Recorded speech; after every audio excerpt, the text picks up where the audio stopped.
Stellaris Guide Resource Management. The Resource Balancing Act in Stellaris can be tough.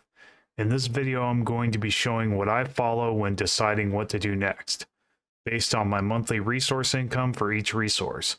I'm going to address each resource and then present a strategy you can follow in the future to maximize your empire. For example, if you have a lot of monthly alloys and energy credits, you should make ships until naval capped. You decide how many resources per month is a lot or not enough for each resource. Then let the resources tell you what to make, build, or do. If you follow these instructions, you can even get it to where you don't even need to use the market to get resources. So let's begin. The first resource is energy credits. If you have a lot of credits stored, terraform some planets once you get the terrestrial sculpting technology. If you have a lot of monthly income of energy credits and you have a lot of monthly income of alloys, then build ships till the monthly income of the two resources is low again or you're naval capped. If monthly income of energy credits is low, then build more generator districts on worlds with no more than 2 available jobs, preferably on planets designed as generator worlds. Try to hold off building ships and making other non-generator districts while monthly credits are low. Next resource is minerals. If you have a lot of monthly minerals, then make industrial districts, factory designated worlds, forge designated worlds, and associated buildings like civilian industries and alloy foundries. Conversely, if you are low on monthly minerals, then make more mining worlds, mining districts, and take more systems and build mining stations on them. Keep in mind that this will cost minerals and storage initially. If you have a lot of minerals in storage, build buildings, districts, and stations while still following these instructions. Try to hold off on building if you're low on minerals and storage. Try to keep your monthly minerals above 100 later on. Try to keep at 50 or above early game. Next is food. Try to keep monthly food as low as possible. Only build agricultural worlds, districts, and hydroponics buildings as well as food processing facilities when monthly food is in the negative. If monthly food is high, build cloning vats if available. Be careful though, only build one cloning vat at a time. Having excess food is a waste, but it can be avoided most of the time. Food is a resource that is only a problem when you run out of it. Also, to stay ahead of food, build a hydroponics bay on each one of your star bases. And now for consumer goods. Try to keep monthly consumer goods as low as possible without going negative. When you have a high amount of monthly consumer goods, then build research buildings, tech worlds, and stations. If traditions aren't becoming available fast enough, then build unity buildings like autothon monuments and administrative offices as well as unification worlds. Otherwise, go back to research building. If you have negative monthly consumer goods, then build more factory worlds, industrial districts, Ministry of Production, and civilian industries if you have the monthly minerals to support it. Now for alloys. Try to get monthly alloy input as high as you can get it. If you have a high amount of monthly alloys plus monthly energy credits, then again build ships until naval capped or until monthly energy and alloys are low again.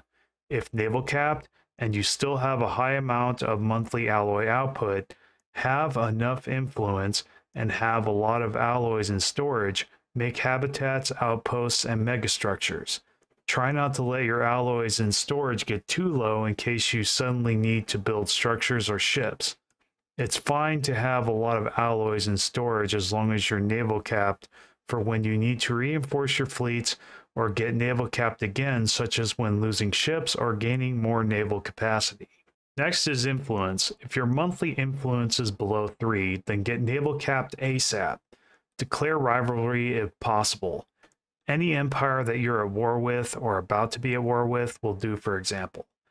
If it's still below 3, make sure you're not in any defensive pacts or non-aggression pacts. They really kill influence gain. If you have both a high amount of influence and alloys in storage, then make outposts. Make claims on systems you plan on conquering, make habitats, megastructures, or renegotiate vassal agreements to something more favorable to you. I'd say the usual order of priority is making outposts early game first, megastructures if and when available, and then habitats as needed. Make claims if at war or about to be, or can't do the previously mentioned.